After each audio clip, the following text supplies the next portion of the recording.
Muy buenas. A ver, en física, como en la vida, a veces te topas con problemas que puedes resolver por el camino largo, el difícil, o puedes coger un atajo que es sencillamente genial.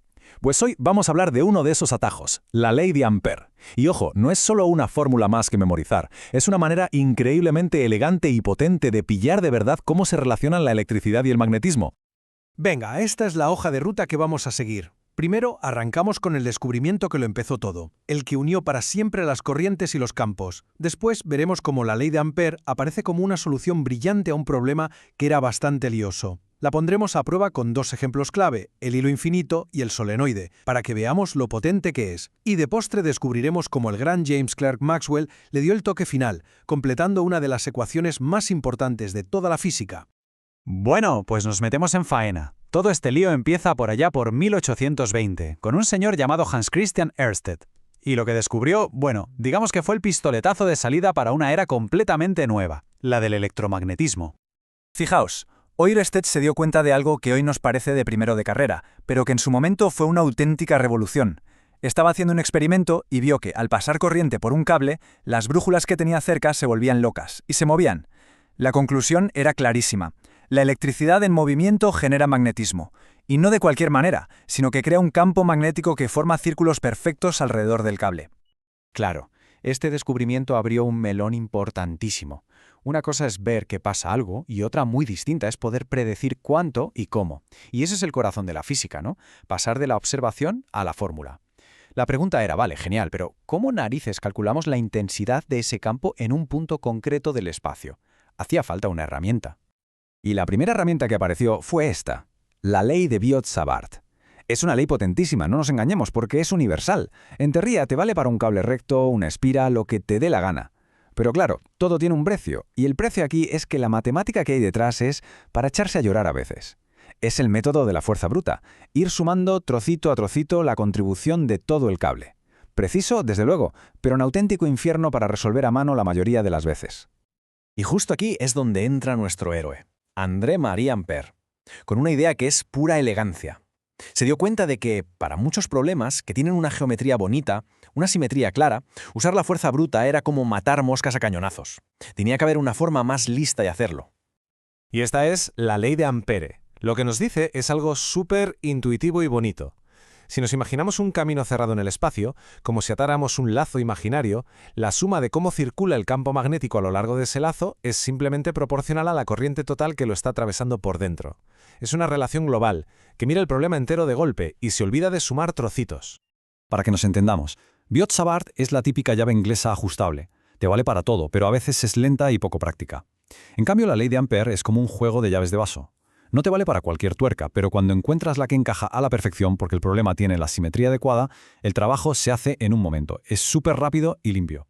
Es, de hecho, la prima hermana de la ley de Gauss, pero para el magnetismo. Y esta es la receta, el paso a paso. El punto clave, donde está toda la magia del asunto, es el segundo, elegir bien esa trayectoria amperiana, ese lazo imaginario. Si lo eliges con cabeza, aprovechando la simetría del problema, la integral que parecía tan fea se convierte en una simple multiplicación, y a partir de ahí, el resto es coser y cantar. Venga, pues vamos a poner la receta a prueba. Y qué mejor que empezar con el ejemplo más clásico de todos, el que sale en todos los libros, el campo magnético que crea un hilo conductor que es, para entendernos, infinitamente largo. Este es el reto. Si intentamos esto con Biot-Savart, nos sale una integral con senos y cosenos que, bueno, se puede hacer, pero es un poco rollo.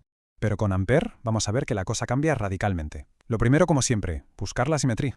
Y aquí es donde la magia ocurre. Por pura lógica, por simetría, el campo magnético tiene que ser igual de intenso en todos los puntos que estén a la misma distancia r del hilo. Además, ya vimos que las líneas de campo son círculos. Entonces, ¿qué trayectoria elegimos? Pues un círculo de radio r, claro. Al hacer esto, pasan dos cosas maravillosas. El campo B es constante en todo el camino y además es siempre paralelo al trocito de camino de L. ¿Qué pasa con la integral? Pues que se convierte en B por la longitud del círculo, o sea, B por 2πr. ¡Brutal! Ya ahí lo tenemos. Despejamos la B de la ley de Ampère y nos queda esta fórmula, que es súper limpia y elegante. Y nos dice justo lo que la intuición nos pedía, que el campo es más fuerte cuanto más cerca estás del cable y que va disminuyendo a medida que te alejas, de manera inversamente proporcional a la distancia. Venga, vamos con el segundo caso de estudio. el solenoide. Y esto no es un ejemplo cualquiera de un libro, ¿eh? Es un cacharro fundamental en un montón de aparatos tecnológicos y es otro caso de libro donde la ley de Ampère nos simplifica la vida una barbaridad. A ver, un solenoide no es más que un cable enrollado muchas veces formando una especie de tubo o bobina y tiene, por así decirlo, un superpoder. Cuando le metes corriente, el campo magnético que se crea dentro es súper intenso y, lo más importante, es prácticamente igual en todos los puntos. Es uniforme. Y fuera es casi cero. Esta propiedad es lo que lo hace tan increíblemente útil. Y volvemos a lo mismo. La clave es elegir bien la trayectoria amperiana. Aquí, la figura geométrica que nos viene de perlas es un rectángulo. Lo colocamos de tal forma que un lado largo esté dentro del solenoide, paralelo al campo, y el otro lado largo fuera, donde el campo es casi cero. Los otros dos lados cortos son perpendiculares al campo. ¿Y qué pasa con la integral? Pues que de los 4 lados del rectángulo, 3 no contribuyen nada a la integral. Solo sobrevive el lado que está dentro. Es otra simplificación espectacular. Y aquí está el premio. El campo magnético dentro de un solenoide ideal es constante. No depende de si estás en el centro o más cerca del borde, ni de lo gordo que sea. Solo depende de 2 cosas, la corriente I que le metes y la N, que es básicamente lo apretadas que están las vueltas del cable. Esto nos da un control brutal para fabricar campos magnéticos a medida. Y que nadie piense que esto es solo teoría. Esta fórmula tan sencilla es la que explica cómo funcionan los electroimanes de los desguaces, las válvulas de la lavadora de casa, los inductores que hay en la placa de un móvil, el motor de arranque de un coche o las cerraduras eléctricas de un portal. El solenoide de verdad está hasta en la sopa. Y bueno, la historia podría acabar aquí perfectamente. Tenemos una ley súper útil que funciona de maravilla en muchos casos. Pero la física siempre va un paso más allá. Y a mediados del siglo XIX, un genio llamado James Clerk Maxwell se dio cuenta de que a la ley de Ampère le faltaba algo. Había una pequeña inconsistencia, pero una que lo cambiaría todo. La pregunta que se hizo Maxwell fue algo así. La ley de Ampère habla de la corriente que atraviesa una superficie. Pero, ¿y si hay un sitio por donde no pasa corriente de verdad? Donde no hay electrones moviéndose. El ejemplo perfecto es un condensador que se está cargando.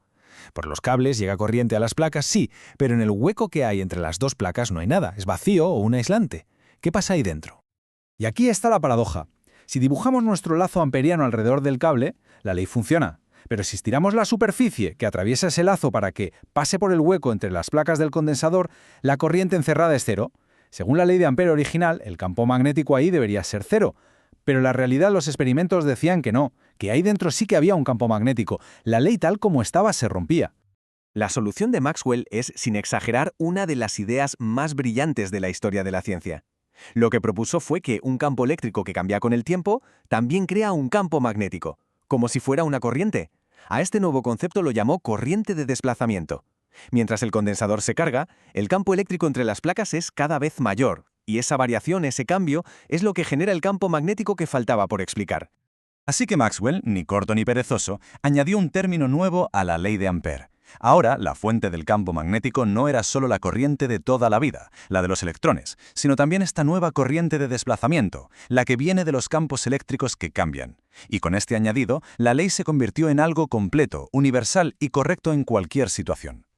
Y aquí es donde todo cobra sentido. Esta ecuación completa, que llamamos ley de Ampère-Maxwell, es mucho más que un simple arreglo. Es una de las 4 famosísimas ecuaciones de Maxwell, y estas 4 ecuaciones, juntas, no solo explican todos los fenómenos eléctricos y magnéticos que vemos, sino que predicen la existencia de las ondas electromagnéticas, o sea, predicen la existencia de la luz.